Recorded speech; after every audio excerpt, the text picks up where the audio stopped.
Hero is what I consider to be one of the biggest missed opportunities in the entire Ultra franchise. It's not bad, but I do have a lot I want to say about it, and 3 minutes unfortunately won't cover it all, so I'll just cover what's most important.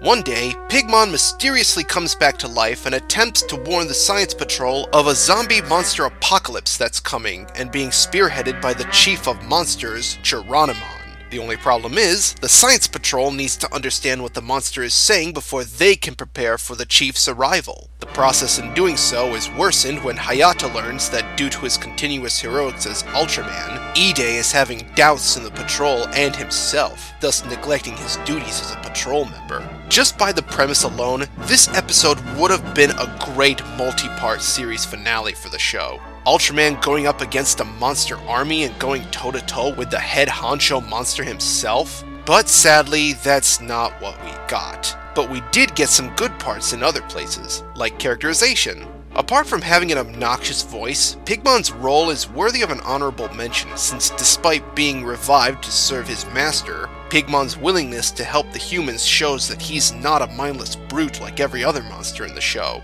which is a trend that would be explored with other monsters in later shows. E-Day's moments, however, shines brightest here, since he asks the one question that a lot of people who aren't a fan of the show tend to ask, and that is, what is the point of a defense force when Ultraman is the real hero? On one hand, this is a pretty deep subject for the show to ask, since there's a lot of unfortunate implications behind it, and it's not really explored that often in later shows as it is here. But on the other hand, it's also perhaps the most jarring character break in the original series. E-Day, despite having his moments in some episodes, is still a goofball 90% of the time, and seeing him be all emo here is just sort of out of left field.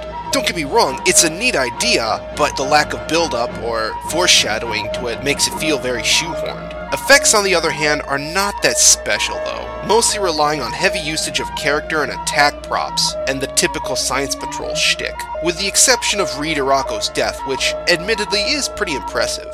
Lastly, Geronimon, I consider him to be one of the most underrated monsters in the entire franchise. With necromancer abilities that are identical to that of the Horned King and Shang Tsung, you'd think he'd make a return by now, what with Tsuburaya's recent trend of reoccurring villains, but sadly is still given the shaft to this day. In the end, while I wouldn't say this episode is underrated, since it does have a few noticeable flaws, I will say it is a concept that I wish would make a comeback really soon, because it and its monster have a ton of potential.